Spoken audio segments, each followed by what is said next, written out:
ce soir. OK, understood.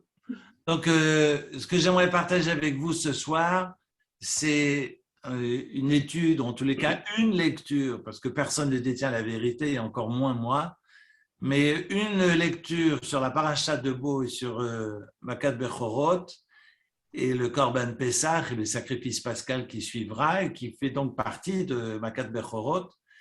Et puis, si vous êtes d'accord, nous travaillerons la semaine prochaine évidemment sur Béchalach, mais surtout sur Tu Bishvat, parce que lundi prochain, ce sera Tu Bishvat, c'est-à-dire le nouvel an des arbres fruitiers. En fait, il n'y a absolument rien de festif, parce que sinon on serait dans l'idolâtrie, mais ça fait partie comme le premier Nissan, comme le premier Elul des Rosh Hashanah de l'année. La Mishnah nous enseigne qu'il y a 4 Rosh Hashanah, qu'il y a 4 nouvel an, dont Tu Bishvat en fait partie. Le mois de Shevat nous rappelle que la sève remonte dans les arbres, même si elle est invisible, et que la floraison, que la bracha revient. Et j'ai terminé avec cette idée d'ailleurs la semaine dernière. Je vais commencer par celle-ci, sinon je vais oublier. Rappelez-vous le psaume 30, parce que vous connaissez les psaumes par cœur.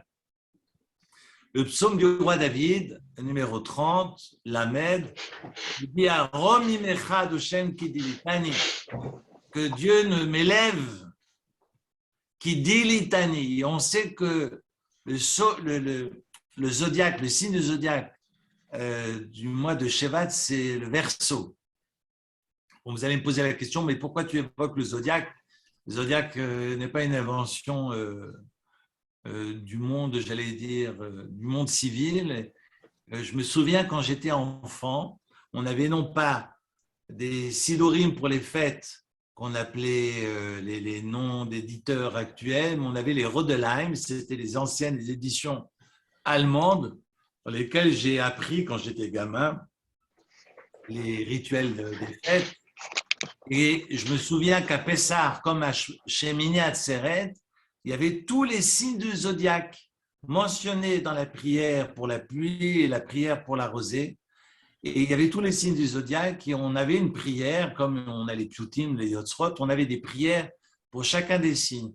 Simplement, je reviens, vous rappelez que le mois de Shevat, après ces mois qui sont des mois de rigueur, à travers Tishri, Cheshvan, Kislev, Tevet, on retrouve la bracha, on retrouve la profusion, on retrouve cette eau qui est versée, raison pour laquelle c'est symbolisé par le signe du Verseau. Le mois de Shevat, c'est cette eau qui évoque la bénédiction, la profusion, et qui dit litanie, le mot dili en hébreu signifie le seau. S-E-A-U, hein? Il s'agit du le seau dans le contenant. Le contenant. Et c'est intéressant parce que on évoque ce seau qui déverse toute cette eau, cette bracha, et c'est la bracha que nous allons connaître les jours à venir. C'est vrai que dans la réalité, au quotidien, on voit ce variant qui est en train de baisser. Alors, on a l'idée d'un temps de bénédiction à travers le mois de Shevat, et en même temps, la racine dli, la racine dal, dalet lamed, signifie le pauvre, la misère, dalut, dolos.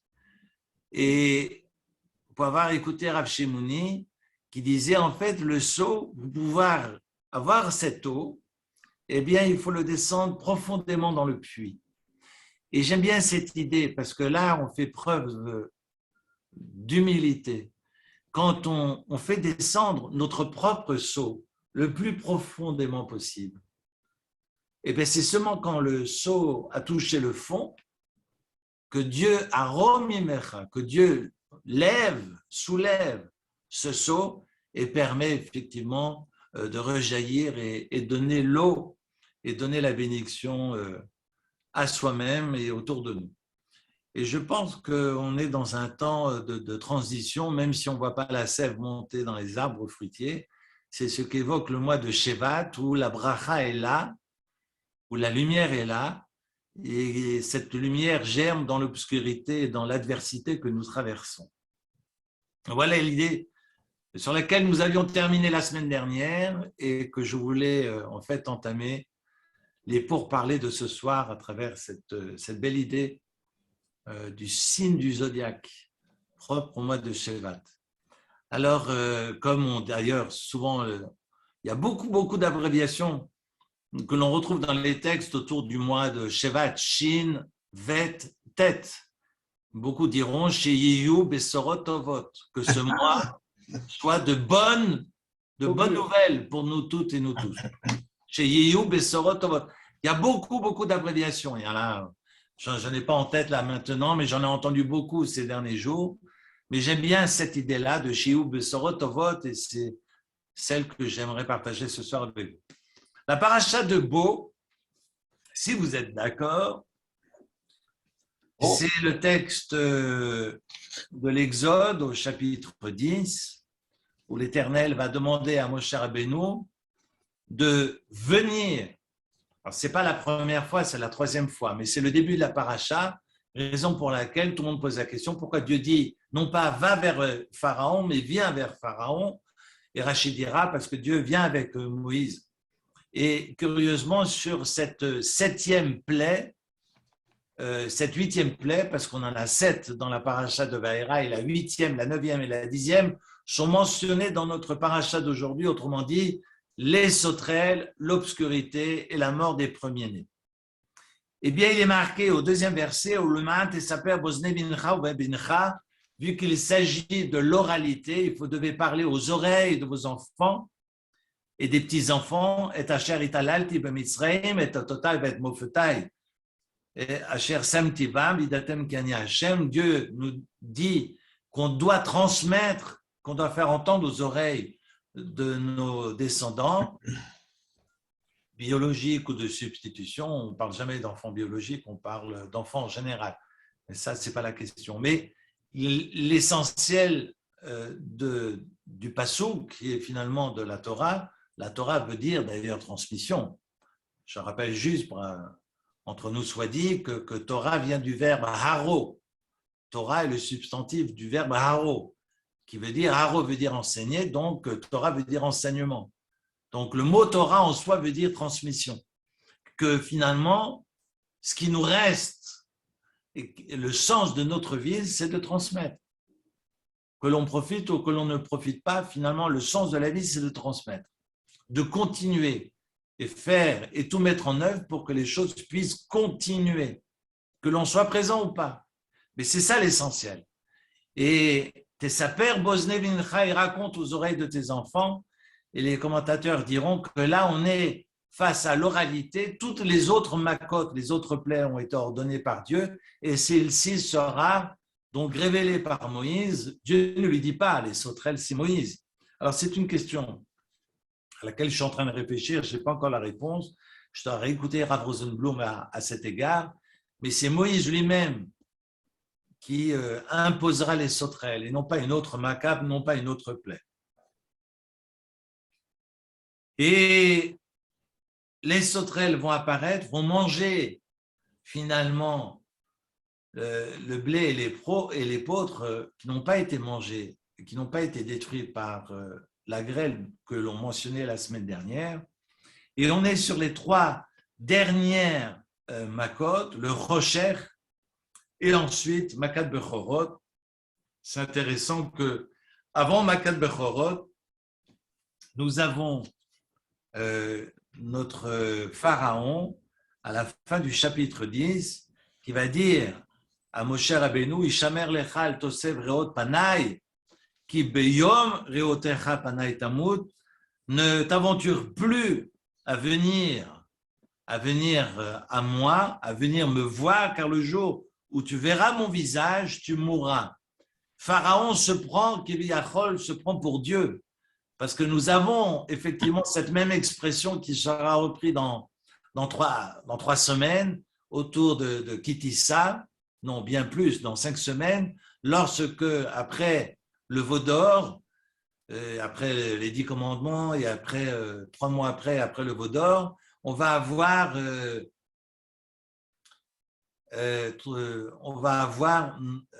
comment dire, Moshe Rabbeinu qui va, après le pardon de Dieu, demander à Dieu, est-ce que je peux te voir? Et Dieu dit, non, tu peux ne voir que l'arrière, c'est-à-dire le nœud de mes phylactères, mais tu ne peux pas voir ma face parce que le jour où tu vois ma face, tu ne peux plus être dans cet écrin corporel.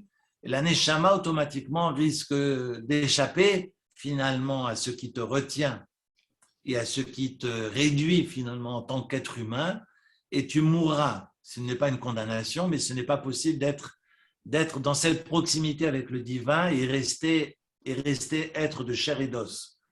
Et raison pour laquelle, lorsque Dieu te dira tu ne verras pas ma face, on retrouve quelque part la même expression dans les mots de Pharaon qui dira après la 9e plaie, Al tosef reot panai ki beyom reotecha panai tamu, tu mourras le jour où tu me verras. Et Moshe, évidemment, confirme, Ken dibarta, ainsi soit-il, ainsi tu as parlé, lo sifod reot panecha, évidemment, je ne reverrai plus ton visage. On sait qu'ensuite, on arrive donc au 12e chapitre, tranquillement mais sûrement, ce 12e chapitre qui évoque la première loi du peuple d'Israël en tant que peuple, qui est donc la Néoménie, le Rosh Chodesh, c'est ce 12e chapitre, célèbre 12e chapitre de l'Exode. Et donc, Makat Bechorot est conditionné par cette néoménie, de cette annonciation de la nouvelle lune. Sachez que dans l'énumération, dans l'apparition des mitzvot dans la Torah, eh bien, Rosh Chodesh est la 4e. Parce qu'il y en a 3 qui précèdent, mais qui sont adressés à l'individu. Autrement dit, d'abord, Peria Veridia, qui est la première de la Torah, quand Dieu va demander à Adam et Ève de se fructifier, de se multiplier, d'avoir des enfants. La seconde, c'est la circoncision, aurait fait donc Abraham Avinu. Et ensuite, la 3e, après la lutte avec l'ange d'Ésaü, c'est l'interdiction de manger le nerf sciatique. Vous avez les 3 premières mitzvot de la Torah mentionnées dans le Sefer Bereshit. En tout et pour tout le Sefer de Bereshit ne comprend que 3 lois, en tout et pour tout. Reprenez le livre des commandements, le Sefer HaChinur, qui est d'ailleurs très bien traduit par Robert Samuel. Et donc, vous avez dans ce Sefer HaChinur la mention de toutes les mitzvot dans l'ordre d'apparition de la Torah. La 4e, et qui va s'adresser au peuple en tant que peuple, et donc la première mitzvah, c'est Rosh Chodesh, conditionnée par Makat Bechorot, ou bien autrement, dans l'autre sens, Makat Bechorot conditionné par le sacrifice pascal. On sait bien que ce sacrifice pascal, finalement, est la seule chose qui a été demandée au peuple d'Israël. On sait que le peuple d'Israël n'a pratiquement pas participé à la sortie d'Égypte.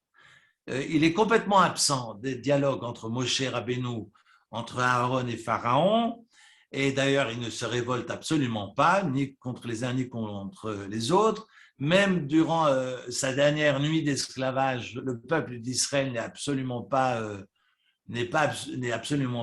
présent, il ne se venge absolument pas. On le verra totalement absent aussi dans sa traversée de la mer Rouge. On a un peuple qui n'est absolument pas acteur de sa destinée. La seule et l'unique fois où Dieu va lui demander d'être acteur, c'est dans ce 12e chapitre où il va lui demander de prendre un agneau et de le sacrifier. Alors, beaucoup d'encre a coulé autour de cet agneau et c'est ce que j'aimerais partager avec vous. Et je fais fi aussi de ce débat qu'il y a autour de Makat Bechorot, qui veut dire la plaie des premiers-nés. C'est intéressant qu'ici, on mentionne la plaie des premiers-nés, alors qu'on n'a pas dit Makat Dam, alors qu'on n'a pas dit Makat Sephardéa. Et comment se fait-il que dans le rituel de la soirée pascale, du Seder, on dise Makat Bechorot? Non, c'est Bechorot. En fait, il y a 2 sens à cette Makat Bechorot. Je fais un abrégé de ce que le Talmud approche et avance. c'est qu'on a la mort des premiers-nés, mais avant que survienne la mort des premiers-nés, eh bien, on a l'annonciation de cette mort. Cette mort est annoncée par Moshe Rabbeinu, parce que le sacrifice pascal participe finalement de la même dynamique. Et lorsque les Bechorim, finalement, lorsque les premiers-nés vont entendre leur mort annoncée dans la bouche de Moshe Rabbeinu, ils vont tous aller chez Pharaon. Ils savent que Pharaon est aussi un premier-né. Et ils vont poser la question, mais comment se fait-il que tu ne les laisses pas partir parce qu'on ne veut pas mourir? Et Pharaon s'est débrouillé pour les faire sortir. Sortez d'ici, dégagez, je ne veux rien entendre. Pire, c'est qu'il va demander aux gardes de les évacuer. Évidemment, lui ne sera pas puni à ce moment-là, même s'il est premier-né, parce que Dieu veut qu'il assiste à tous les miracles qui vont suivre. Néanmoins, tous ces Bechorim, finalement, tous ces premiers-nés, vont prendre leur glaive, vont prendre leurs armes et vont se rebeller contre Pharaon, vont se rebeller contre leur propre famille. C'est marqué Shishim Ribo, c'est des centaines de milliers de morts qu'on va connaître ce soir-là, avant Makat Bechorot, où c'est marqué Bifrorehem, finalement, que les premiers-nés vont se lever contre leurs propres parents, leurs propres pères, leur propre famille. Finalement, ce sont les Égyptiens qui se lèvent contre les Égyptiens, et ça va être la gabegie, ça va être l'horreur, la tragédie, finalement, où ce sont les Égyptiens qui vont tuer des Égyptiens avant que n'apparaisse Makat Bechorot. Raison pour laquelle je n'ai pas de livre de prière sous la main, mais nous mentionnons. Alors c'est intéressant pourquoi on s'arrête autant sur Makat Bechorot. Je vais juste vous prendre un livre de prière, que personne ne bouge, mais c'est important que vous compreniez.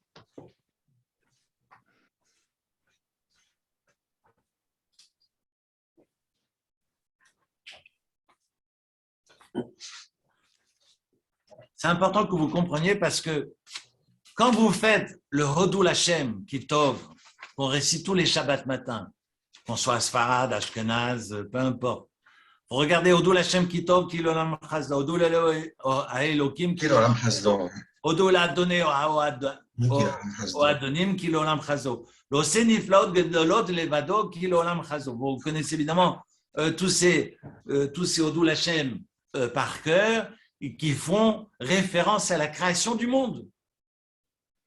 L'Ose Niflaot Gedolot Levado, L'Ose Hashameim Bidvuna, on parle du Rakia, on parle des cieux. Ensuite, le Roka Aretz Alamaim, on parle de la création de la terre. Ensuite, on dit l'Ose Orim Gedolim, on parle des astres. On sait que les Meorot ont été créés donc au 4e jour, vous le savez. Et à Shemesh, les Memchelet Bayom, et on demande au soleil de gouverner le jour, qui l'Olam Chazo, et à Yarear Vechochavim, les Memchelet Balayla, et à la lune et aux étoiles de gouverner la nuit, qui est l'Olam Chazo. C'est quoi la suite? Les Maké Mitzrayim. Bravo. Les Maké Mitzrayim Bifrorehem.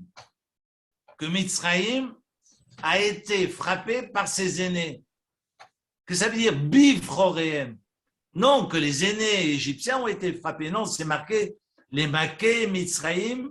Finalement, que Mitzrayim a été frappé Bifrorehem à travers leur Bechorot. Ça veut dire que les aînés eux-mêmes ont frappé les Égyptiens. De quoi on parle? Alors le Midrash nous dira qu'effectivement, les aînés se sont levés contre leur propre famille. Et c'est curieux d'ailleurs que finalement, dans notre rituel, on parle de la création du monde et on passe directement à cette Makat Bechorot. Ça fait couler beaucoup d'encre. J'ai fini d'écouter juste avant d'ouvrir mon Zoom Rav Rosenblum, qui effectivement évoque aussi et fait mention de la prière du matin et la prière du soir. Et vous connaissez votre prière par cœur, ce n'est pas mon cas. Regardez ce que dit la prière rituelle juste avant de faire la Hamida.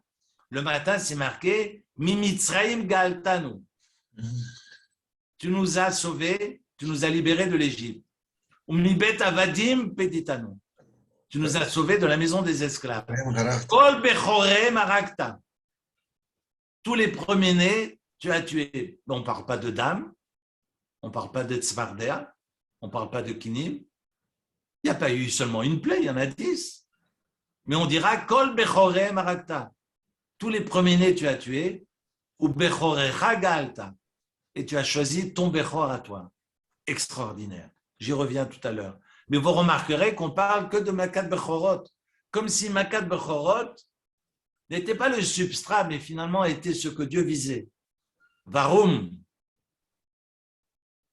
Et quand vous ouvrez la prière du soir, ça c'est la prière du matin, on retrouve finalement le même esprit, sauf qu'on ne va pas s'arrêter sur toute la Géoula de l'Égypte, toute la délivrance de l'Égypte, mais on dira tout simplement Hamake be'evrato kol bechore Mitzrayim. Vayotze et amo Yisrael mitoacham lechirut olam. Ha'ma'avi bana be'gdizah yamsu ve'tofen. Vous connaissez évidemment de prière par cœur. Mais c'est intéressant qu'on s'arrête seulement sur Makat Bechorot, seulement sur la mort des premiers-nés, et pas sur le reste. C'est quoi cette histoire de premier-né? Mamoun Arkan, comme dirait Rav Rosenblum. Il se passe quoi là? Pourquoi on insiste beaucoup sur Makat Bechorot alors que les autres plaies, finalement, passent sous silence? Et ce qui intéresse nos sages dans le rituel, dans nos prières, c'est Makat Bechorot et pas le reste. Et vous voyez bien que même dans le Hallel, finalement, on évoque la création du monde, et quand on dit Osema Se Bereshit, même dans le Kiddush, on va terminer les Erer Yitzat Mitzrayim, de nous rappeler aussi de la sortie d'Égypte, à travers Makat Bechorot, pas à travers le reste des autres plaies que nous connaissons. C'est une question.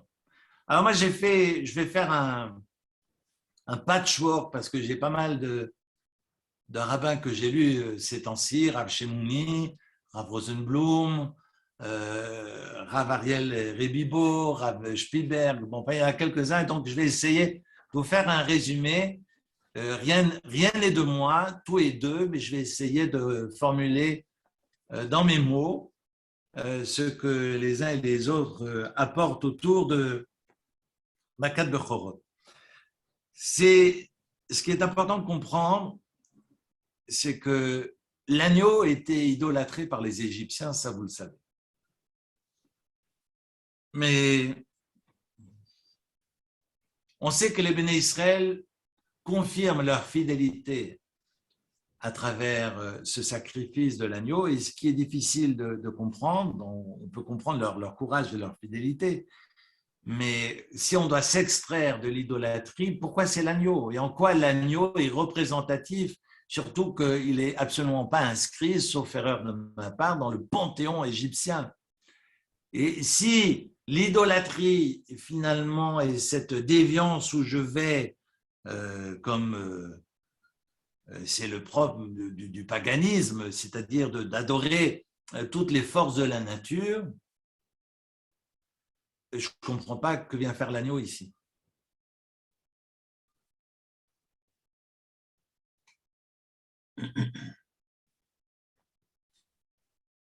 Parce que l'agneau, c'est le symbole même de l'innocence. De l'innocence, absolument.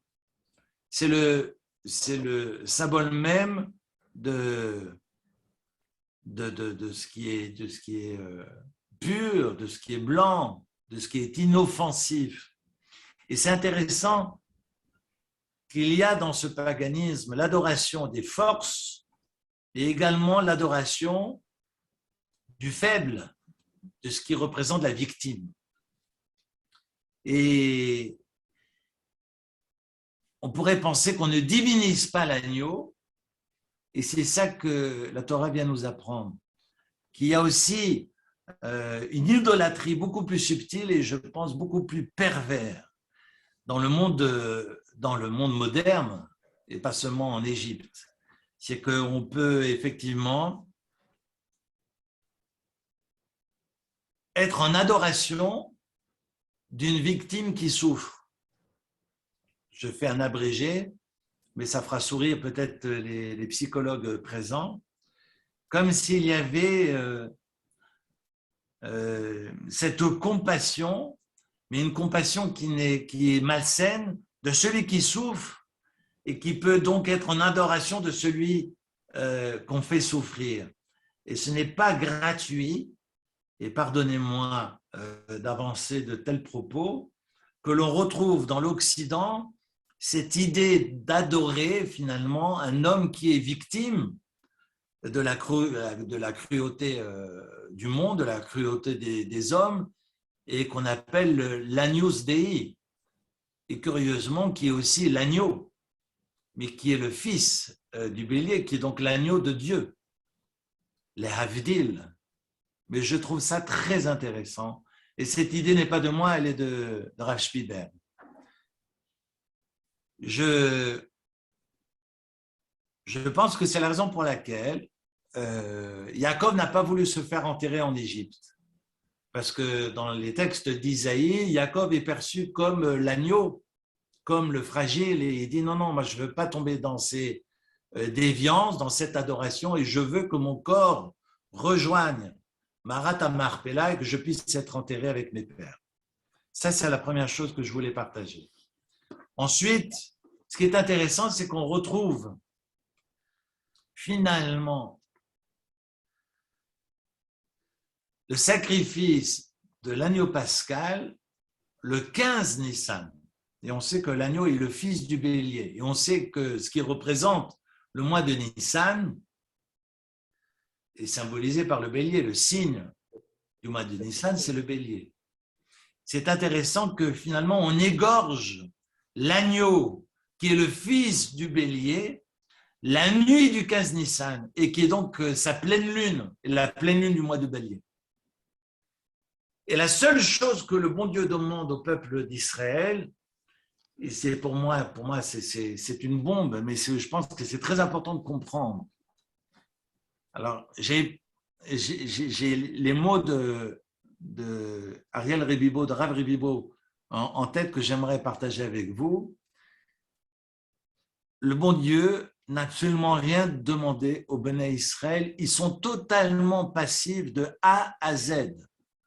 Même j'ai un texte du Tiferet Israël dans Yachin Boaz qui raconte qu'ils ont été extraits et tirés par les cheveux pour dire à quel point c'était compliqué pour eux, finalement, d'agir et de réagir.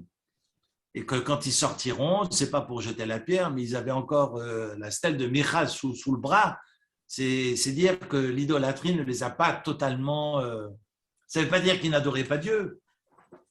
C'est comme si, par exemple, je vais mettre les pieds en place, c'est comme si je fais mon Shabbat, mais je veille à ce que mon magasin reste ouvert parce que j'aimerais quand même pouvoir faire tourner la machine et faire bouillir la marmite.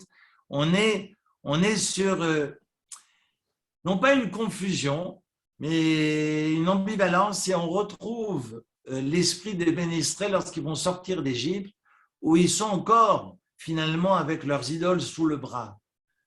Et quand bien même ils sont avec leurs idoles sous le bras, ils diront Zekeli Vanveu, ils pourront montrer du doigt finalement le bon Dieu, parce qu'ils vont tous vivre cette traversée de la mer Rouge, et nous raconte le Midrash que la plus petite des Shifra, finalement des servantes, a vu ce que le plus grand des prophètes, comme Ézéchiel, fils de Bouzine, n'a pas vu.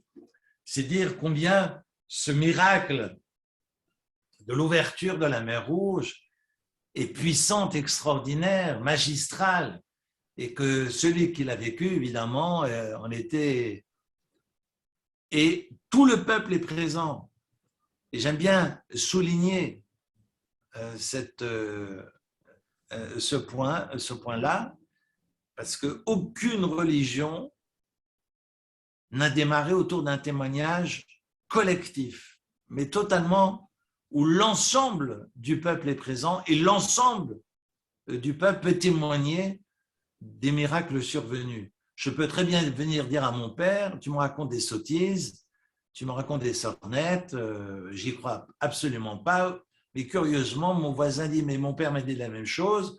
Curieusement, le juif de Patagonie dira, mais mon père m'a dit la même chose. Bon, finalement, je téléphone à tous les grands-pères au cimetière. Ils me disent, oui, mais nous, on a aussi appris la même chose de nos parents. Et ainsi de suite. Et figurez-vous, bon, moi, j'ai le téléphone de tous ceux qui habitent les cimetières du monde. Et chacun viendra me dire, ah, mais moi, c'est ce que mon père m'a appris. Et on remonte ainsi jusqu'au Har Sinaï, on remonte ainsi jusqu'à la traversée de la mer Rouge. Est-ce que vous réalisez que signifie un témoignage collectif? Et la Mishnah, enfin, le Talmud et le Midrash insistera sur le fait que tout le monde était présent, autrement dit, que celui qui ne voyait pas pouvait voir, que celui qui n'entendait pas pouvait entendre, que celui qui ne pouvait pas marcher pouvait miraculeusement marcher, à part Moïse qui voulait rester bègue, mais tout le monde a assisté et tout le monde était présent et tout le monde peut témoigner. Témoignage unique dans l'histoire de l'humanité. La preuve par 9. Unique dans l'histoire de l'humanité. Je reviens à mes moutons, ou plutôt à mes agneaux. On voit un peuple qui est totalement passif. D'ailleurs, j'insistais sur ces idoles sous le coude, parce qu'après 3 jours de marche, ils ont passé la mer Rouge et ils se mettent à râler en disant « mais il est où le bon Dieu ?» alors qu'ils ont vécu 3 jours avant la traversée de la mer Rouge. C'est dire que la foi, comme dirait Leibovitch, c'est une histoire qui ne vient pas d'en haut, mais qui vient d'en bas. C'est-à-dire que si j'ai la foi, ce n'est pas les miracles qui me convaincront, c'est une affaire personnelle et qui doit venir de l'intérieur. Le changement, finalement, ou comme la foi, est une porte qui s'ouvre de l'intérieur. Le bon Dieu a beau faire tous les miracles du monde, aussi magistraux que la traversée de la mer Rouge, rien ne fit. La preuve en est, c'est qu'après 3 jours de marche, les bénis Israël se met déjà à râler. On a faim, on a soif. Est-ce que Ayesh Hashem Bekirbenu Imayin, on le verra à la fin de Béchalach, il doute même de la présence divine. C'est comme cet enfant assis sur les épaules de son père et après 3 heures de marche demande mais il est où papa, comme dirait Rachi. Donc on l'a tous vécu. À force d'être soutenu, on se rend plus compte qu'on est soutenu et on y reviendra la semaine prochaine. En tous les cas, la seule chose que le bon Dieu va leur demander, c'est de prendre un agneau. Et ils le prendront le 10 Nissan. Le 10 Nissan était un samedi, était un Shabbat. Parce qu'on est sorti dans la nuit du mercredi au jeudi, vous le saviez. Le 14 était un mercredi et le 15 était un jeudi. Pourquoi je le dis? Parce que, bon, on s'en fout que ce soit mercredi et jeudi, non, mais parce que le 10 Nissan était un Shabbat. Et on sait que le Shabbat qui précède Pessah est ce qu'on appelle le Shabbat Hagadol parce qu'il y a eu un grand miracle. C'est quoi le grand miracle? Pas parce que le rabbin fait un grand discours, c'est pas ça le grand miracle, mais parce que le 10 Nissan, j'ai dit ça parce que c'est un din, c'est mefourash, c'est marqué que le rabbin de la ville ou de la synagogue doit faire un grand discours pour appeler les règles de Pâques et de Pessah à ses fidèles pour être vraiment au fait finalement des exigences de la fête. C'est intéressant que le 10 Nissan, qui était un samedi, eh bien, les lois du Shabbat n'étaient pas encore tombées et Dieu va demander aux Béné Israël d'aller chercher un agneau. Évidemment, il y a le problème de mouxer, il y a le problème de porter, il y a le problème, etc., etc. Ça n'est pas entré en matière. Le Shabbat et les lois du Shabbat, dans ces détails, le Shabbat viendra plus tard. Donc là, on va avoir l'obligation d'aller chercher un agneau. Et on sait que l'agneau est le dieu égyptien. Et il va y avoir un grand miracle, parce que chacun va attacher cet agneau à la porte de sa maison et Dieu va dire au Béné Israël, il ne faut pas le tuer maintenant, il faut attendre 4 jours. Vous devez le tuer le 14. Ah oui, mais moi ça m'embête parce que ma voisine est égyptienne. Si elle entend devant ma porte que j'ai pris leur Dieu, Non, non, non, non, non, non, non, non, non. C'est pas aujourd'hui, ça sera le 14 qu'il faudra l'abattre. Et si les Égyptiens viennent vers moi, on me demande, mais vous faites quoi avec cet agneau là? Qu'est-ce qu'il fait à votre porte là, ligoté Ah ben c'est parce qu'on le prépare pour l'abattage rituel qui aura lieu dans 4 jours. Alors, le Midrash dira que les Égyptiens ont été en colère, sont mis en colère et ont voulu attaquer les Béné Israël à ce moment-là. Ils n'ont rien pu faire, comme s'il y avait des bulles, comme cette bulle psychologique qui est autour de nous, et bien comme une bulle protectrice qui protégeait les Béné Israël, qui protégeait leur foyer. Et on va avoir cet agneau ligoté aux portes des foyers juifs, et cet agneau qui sera battu le 14.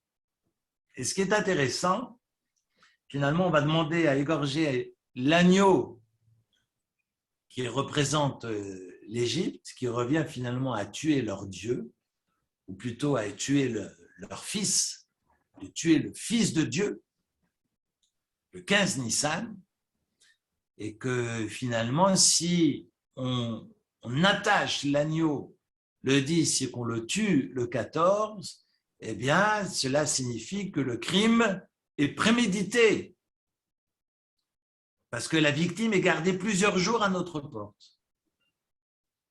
Vous vous rendez compte de ce que Dieu demande au Béné Israël? Et ça ne s'arrête pas là. Ça ne s'arrête pas là. Dieu va agir dans Makat Bechorot. Dieu va les sortir lui-même du pays d'Égypte, si j'ose dire. Mais ce qui est important, c'est que les Béné Israël soient acteurs de leur sortie d'Égypte. Mais à quel niveau? Parce que ce que Dieu leur demande de faire, finalement, c'est de préparer l'agneau, d'être manouille, nous enseigne le Talmud, c'est-à-dire d'être associé à une famille. Il ne faut pas manger séparément dans son coin. Parce qu'imaginez, d'abord, cet agneau, il faut le griller. Non, me vous chale, le bon Dieu dit, il ne faut surtout pas le bouillir, parce que si vous prenez leur fils de Dieu et que vous le mettez dans la casserole, ni vu ni connu, parce que j'ai mis dans la cocotte minute, j'ai mis de l'eau, on ne sait pas que Dieu est en train de brûler. Non, non, le bon Dieu dit, non, non, non, vous prenez leur fils de Dieu, et puis vous allez le griller. Évidemment, vous n'allez pas le griller dans la cuisine, vous êtes obligé de sortir dans le jardin parce que ça fume. Et le Midrash vous dira que ça sentait dans toute l'Égypte. Ça me rappelle Chirac avec ses odeurs. Mais ça ne faisait pas seulement de l'odeur dans le palier, sur le palier, ça faisait des odeurs dans tout le pays égyptien. Et ça fume. Il faut que cette viande soit tselée, soit grillée. Et non seulement vous n'en faites pas votre repas, parce que vous devez manger ce soir, ce sera la ficomane. Non pas la ficofman, la ficomane. C'est-à-dire le dessert. Vous le mangerez à la fin du repas et vous devez garder ça en bouche parce que vous devez le manger, ce Dieu. Vous devez le manger, l'avoir en bouche. Et vous ne pouvez pas le manger dans votre coin. Vous êtes obligé de vous associer à une famille. Il faut être désigné, comme dit le texte talmudique. Il faut appartenir à un groupe. Et je ne peux pas dire, j'ai décidé de manger avec Ackerman. Non, maintenant je passe d'étage, je vais manger avec le voisin du dessus. Non, non, non.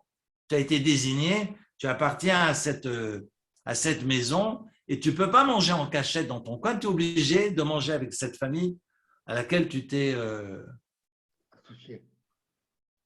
Et ça, c'est la deuxième chose. Ensuite, la Torah me dit Lotish beruvo, etsem lotish beruvo, que les os, je ne dois pas les casser. Ça veut dire quoi, ne pas casser les os? Si effectivement la Torah m'interdit de casser les os, ça veut dire que je peux très bien manger mon agneau, mais après avec cet os, vous imaginez, si je descends les poubelles, la voirie va voir que j'ai mangé leur Dieu. Donc je peux très bien prendre l'os et le couper haché menu, le couper en tout petit, mettre ça dans un sac poubelle avec le tri d'aujourd'hui, le mettre dans le jaune ou dans le vert, je ne sais plus exactement, enfin bref, selon les quartiers, mais mettre ça dans le sac jaune, ni vu ni connu, terminé. Non, les os, je n'ai pas le droit de les casser. Ah mince alors. Et la Torah m'enseigne, et vous retrouvez tout ça dans le 12e chapitre, et la Torah m'enseigne que si par malheur, vous n'avez pas tout mangé, vous ne pouvez pas prendre la sac poubelle et dire hop, hop, hop, hop, ni vu ni connu, on fait disparaître tout ça et comme ça je reste bien avec mon voisin. Tu parles. Ah, et tu as des restes, tu amènes ça dans le jardin et tu le brûles. Ah oui, mais ça va sentir, on s'en fout, mais tu vas le brûler. Que tout ce qui reste, il faut que tu le brûles au vu et au su des Égyptiens. Je trouve ça extraordinaire.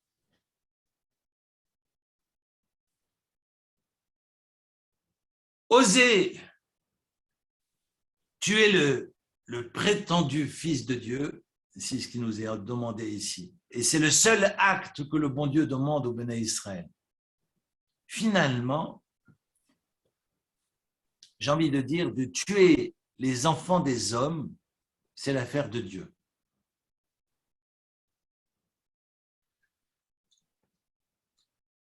Et quand on veut renverser la violence, c'est pas en tuant qu'on renverse la violence.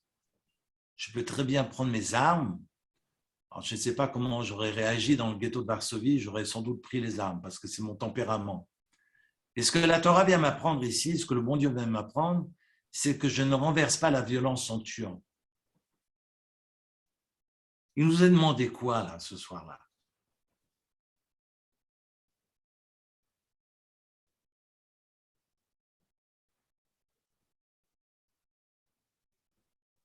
Je ne sais pas si ça suscite des idées, mais ce qui est demandé et ce qu'on doit transmettre à nos enfants, parce que ce qui est demandé aussi le soir de Pessah, c'est que je raconte la sortie d'Égypte comme si je suis moi-même sorti d'Égypte. On sait que Mitzrayim vient du mot Metzer. Metzer veut dire ce qui ferme, ce qui enferme. Et chacun a son Metzer. Son Metzer dans son mariage, son Metzer dans ses finances, son Metzer dans sa santé, son Metzer avec les enfants, son Metzer. Finalement, sortir d'Égypte, ce n'est pas seulement sortir de Luxor, c'est sortir ce soir-là. Même si je suis seul, nous dit la Haggadah de Pessah, je dois ce soir sortir d'Égypte comme si moi je sortais d'Égypte. Comme moi je sors de ce qui m'enferme, ce qui m'arrête, sortir de mes représentations. Et comment je m'extrais finalement de cela? Ce que Dieu me dit, de tuer les enfants des hommes, je m'en charge. Ce que je vous demande à vous, c'est de vous occuper de leur idéologie.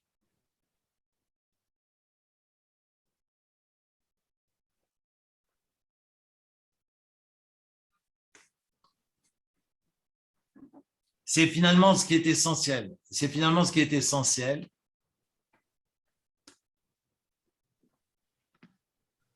C'est de travailler sur ces idéologies, autrement dit de travailler sur ces dieux avec un petit d au pluriel. C'est ça que je dois renverser. Je ne vais pas tuer pour cesser la violence qui m'entoure. Je ne vais pas prendre les armes et envoyer des bombes sur Daesh, même si c'est ce qu'il a fallu faire. Mais ce qu'il faut travailler, c'est dans les écoles et puis commencer à planter, à semer, et travailler sur finalement, non pas les idéologies, parce qu'on aura toujours des ismes autour de nous, et finalement de travailler, mais au plus près de celles et ceux qui nous entourent, à commencer par le jardin d'enfants. Et on évoquait la pornographie à la télé hier soir. J'ai gardé quelques minutes, mais vous dire la violence qu'il y a aujourd'hui, on peut penser qu'on n'a pas d'idole. Je pense que les idoles d'aujourd'hui sont pires.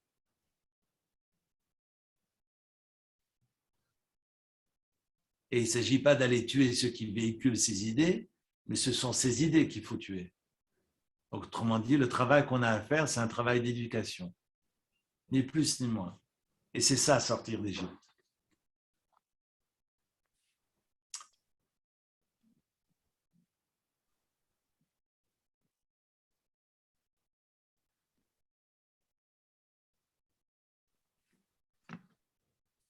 Alors, comment tuer les idoles pour libérer l'humain? C'est évidemment tout le programme qu'on a à faire jusqu'à la venue du Messie.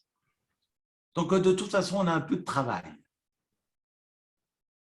C'est ce que je disais au grand rabbin pas plus tard qu'avant-hier, non hier, qu'on a du boulot. On a du boulot parce que des difficultés, même ceux qui prétendent être dans le chinour et qui finalement nous fourvoient totalement, c'est les horreurs que nous voyons autour de nous, même en Israël.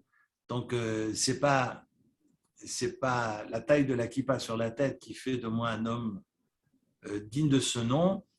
Ce qui se passe dans la tête, et finalement à l'intérieur de nous qui importe. Et pour moi, c'est mon discours permanent et c'est ce que je n'arrête pas d'ailleurs de répéter, de clamer haut et fort. Le Rav Rosenblum que j'écoutais tout à l'heure a porté un sefer que je ne connais pas qui s'appelle Beni Bechori Yisraël. Je vais terminer là-dessus. Là, je ne vais pas parler de peuple déicide ou finalement de liberté décidée, liberté choisie par le peuple. Mais j'aimerais m'arrêter aussi sur cette notion de Bechor pour répondre à la question de tout à l'heure, parce qu'on parle beaucoup de premiers-nés. On sait qu'à la mort des premiers-nés, il y a eu Tseaka Gedola, il y a eu un cri effroyable dans toute l'Égypte. Pourquoi la Torah insiste sur ce cri-là? Le Rav Rosenblum, par le biais de ce sefer de Beni Bechori Israël, reprend le cri de Esav. Lorsque Esav apprend que son frère lui a pris la Bechora, lui a pris le droit d'aînesse, eh bien c'est marqué au chapitre 27 de la Genèse, dans la section, la paracha de Toledot, c'est marqué que voilà que Ésaü arrive avec ses plats. On sait qu'il arrive avec ses plats le jour de Pessah, d'accord? Parce qu'on sait que ces deux animaux que Jacob a apportés, l'un est pour la fête de Pâques et l'autre est pour la fête en tant que telle, ce qu'on appelle Korban Chagiga. Et donc on est le jour de Pessah. Et c'est intéressant que finalement cette chasse à la Bechora, cette volonté d'être le Bechor, et la question est de savoir finalement que veut dire être Bechor, que veut dire être le premier-né, est-ce que c'est le premier conçu ou le premier sorti? Finalement, le premier conçu, c'est Jacob, et puis il va lui vendre son droit d'aînesse, Ésaü. Il va lui demander ce rouge-là après avoir tué, et puis il a tué d'ailleurs Nimrod. Donc il va lui demander ce rouge-là, Jacob va lui vendre, et va y aller Jacob, et il va lui dire, alors je veux la Bechora en contrepartie. On peut se poser la question, pourquoi Jacob se camoufle sous ses poils, sous cette veste de son frère, et ne dit pas la vérité. Ne dit pas à son père, eh bien je suis à la place d'Ésaü parce que Ésaü m'a vendu. Je ne lui ai pas volé la Bechora, il me l'a vendue, elle est à moi. Alors ça, c'est une question à laquelle je suis en train de réfléchir, je n'ai pas encore la réponse. Mais il a peut-être envie de respecter tant sa mère que son père, et dans ce Kiboud Avahem, il va aller au bout de ce que sa mère lui a demandé et ne dira rien à son père. Et quand Ésaü va revenir avec ses bêtes, c'est le soir de Pessah, et dira à son père, mange de la chasse. Et son père lui demande, mais qui es-tu? Il va lui répondre, je suis ton fils, ton premier-né, Ésaü. Alors évidemment, Isaac a très très peur, parce qu'il lui dit peut-être qu'effectivement, c'est vraiment lui le Bechor. Qu'a fait Jacob? Et il va répondre,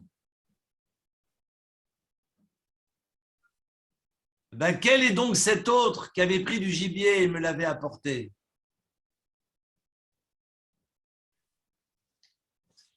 מאיפה הצד סעיד ויהווה לי ואוכל מכל בטרם תבוא וברכיהו גם ברוך יהיה. C'est intéressant que Ésaü fait comprendre qu'il a vendu la Bechora à son père. Le Midrash va le déduire des mots en disant je suis pas Ésaü, mais je suis ton aîné, mais sous-entendu finalement, cette Bechora, je l'ai donnée, je l'ai confiée à Yaakov.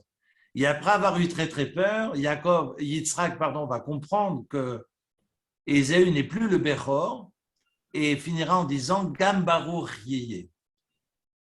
Il est béni.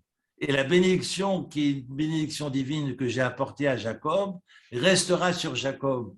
Lui qui était censé être uniquement dans le monde spirituel et toi dans le monde terrestre, en rayonnant et apportant la spiritualité dans ce monde ici-bas, eh bien, au lieu de diviser les mondes, c'est Jacob qui va devoir porter les deux mondes et endosser tant la responsabilité dans son rapport au divin que dans son rapport au monde terrestre et d'être Mekadesh finalement dans cette sanctification du monde alentour.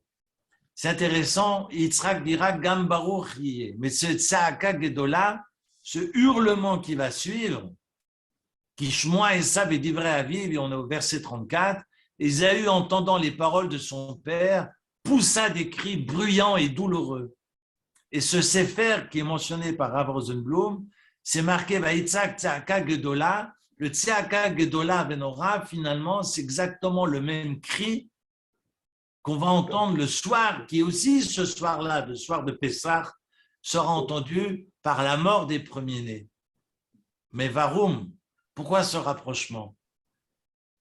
Parce que Ésaü va vouloir, quoi qu'il arrive, va vouloir à tout prix reprendre cette Bechora. Qui sera le descendant d'Ésaü? Mitzrayim. Béni Bechori, finalement, toi Israël, tu es mon fils, mon premier-né. Mais tu es mon fils et mon premier-né, c'est Réchit Oni, et c'est pour ça qu'on récite Kadeshli Kol Bechor et qu'on récite ce passage à la fin de la section de cette semaine, à la fin du Parashat Bo au 13e chapitre. C'est intéressant que ce rapport au premier-né est finalement une guerre qui va traverser toute l'histoire juive depuis la vente du droit d'aînesse à travers la bénédiction d'Israël que l'on va retrouver finalement entre les Égyptiens et Israël, et Dieu va confirmer que béni Bechori Israël, l'Égypte va hurler comme a hurlé son ancêtre Ésaü, et que finalement ces premiers-nés qui voulaient être premiers-nés, eh bien, ne le seront que en tant que premier sorti, mais pas premier conçu. Et Jacob restera le Bechor finalement aux yeux de Dieu. Je fais fi du Zohar parce que la question également autour de la création de l'homme est une question qui mérite qu'on s'y attarde, mais je reprendrai peut-être ce sujet ultérieurement à une autre occasion. On a, autrement dit, la répétition du chapitre 27 de la Genèse dans ce 12e et 13e chapitre de l'Exode. La rencontre, ou plutôt la non-rencontre entre Ésaü et Jacob, on va le revivre entre l'Égypte et Israël. Et je termine, et j'ai envie peut-être avec un petit clin d'œil,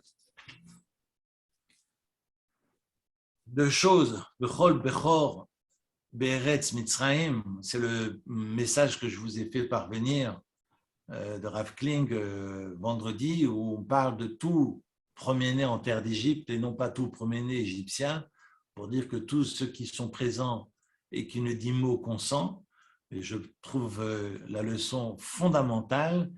Et j'ajoute encore un petit clin d'œil. Regardez le verset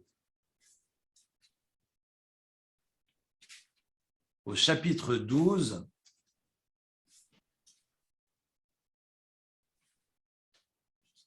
verset 30. Le chapitre 12, verset 30 de l'Exode, il est marqué d'abord qu'au milieu de la nuit, le Seigneur fit périr tout premier-né dans le pays d'Égypte, depuis le premier-né de Pharaon, héritier de son trône, jusqu'au premier-né du captif au fond de la geôle, et tous les premiers-nés des animaux, tous les premiers-nés de toutes les créatures. Pharaon, d'ailleurs, il y a eu plusieurs premiers-nés par famille. Parce que premier-né, ça veut dire quoi? Premier-né de ce qu'on appelle Peter Rechem, du fœtus des entrailles de la mère. Mais dans les entrailles de la mère, il peut y avoir un premier-né d'un autre homme. Donc, dans chaque famille, il y avait plusieurs morts, nous dit le Midrash. Effroyable. Pharaon se leva de nuit, ainsi que tous ses serviteurs et tous les Égyptiens, et ce fut une clameur immense dans l'Égypte. Tseaka, Gedola, on a exactement les mêmes mots que dans la Genèse. C'est le verset 30. Et ce qui est plus effrayant, et finalement, c'est le clin d'œil sur lequel je voulais terminer, et qui m'avait rappelé d'ailleurs Rav Shmuel Cohen Zichrono Tzadik Libracha. Comme Paro, Laïlahu, c'est marqué que Pharaon s'est levé, et sur ce verset 30, on a le plus petit Rashi de toute la Torah. Vous connaissez le commentaire de Rashi, qui a vécu il y a 900 ans, 11e siècle. Rashi, commentaire de la Torah, commentaire du Pentateuque, commentaire français, vécu en Champagne. Eh bien, Rashi a commenté toute la Torah et finalement, tous ces commentaires, contrairement au Talmud, qui sont des commentaires pour expliquer, les commentaires sur la Torah sont des commentaires indispensables. Parce que si vous avez un Rashi sur un verset, c'est qu'il y a une question. Si vous n'avez pas trouvé la question, ça ne sert à rien de voir Rashi. Parce que Rashi n'apparaît sur la Torah que s'il y a une question, qui est évidente. Donc le travail est de comprendre finalement quelle était la question pour que Rashi en vienne à expliquer. Rashi n'a pas la même démarche d'ailleurs sur le Talmud. Quand Rashi apporte une explication du Talmud, même si vous avez compris, il n'est pas indispensable d'aller voir Rashi. Vous avez compris le texte, vous avancez. Maintenant, si vous êtes sur un texte de la Torah et que vous voyez un Rashi, c'est qu'il y a un problème. Et si vous n'avez pas vu le problème, alors c'est que vous n'avez rien compris. Pardon de présenter le texte ainsi, mais simplement, vous avez sur ce verset 30 le plus petit commentaire de Rashi de l'histoire. C'est marqué Vayakom Paro, Rashi 2 points dit Mimitato. Pharaon s'est levé, 2 points, de son lit. Évidemment. À moins qu'il soit 2 heures de l'après-midi, moi je me lève de ma chaise au bureau. Il est minuit. S'il se lève, il se lève forcément de son lit.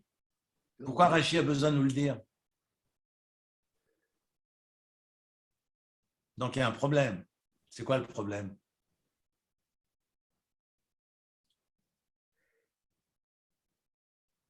C'est qu'il est allé se coucher.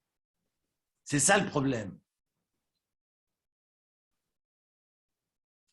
Quand on est capable, mais c'est odieux, quand c'est effroyable, quand on sait le malheur qui s'abat sur terre et qu'on est capable d'aller se coucher et d'enfiler son pyjama de flanelle et de rentrer dans ses draps de satin, c'est qu'on est un malade. Je ne vais pas dire fou parce que ce serait insulter les fous. Les fous m'ont beaucoup appris dans la vie. Mais on a affaire à un voyou. Quand on est capable, alors qu'il sait que les premiers-nés vont mourir, et on est capable de rentrer dans son lit comme si de rien n'était, c'est pour ça que Rashi nous dit, il s'est levé, parce qu'il était dans son lit. Hazak. Merci de votre attention. Hazak. Voilà, tout ça pour vous dire qu'on a du boulot.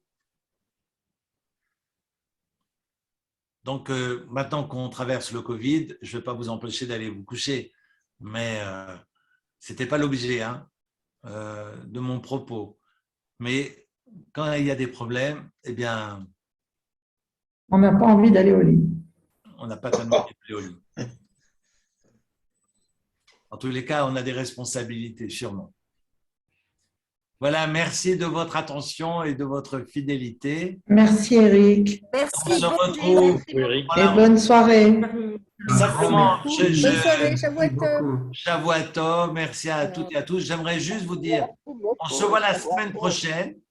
On se voit la semaine prochaine, lundi soir, de la semaine prochaine pour travailler sur tout Bishvat. Mais la semaine suivante, exceptionnellement, je ne serai pas à Genève et je serai obligé de sauter donc le dimanche le lundi 24.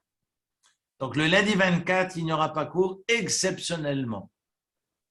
Voilà. Ok. Et on se voit la semaine prochaine, spécial to Bishvat, il y a beaucoup à dire. Merci de votre attention. Allez, bonne soirée Eric et merci tout le Bonne monde. soirée, merci. Soirée à tous. Merci.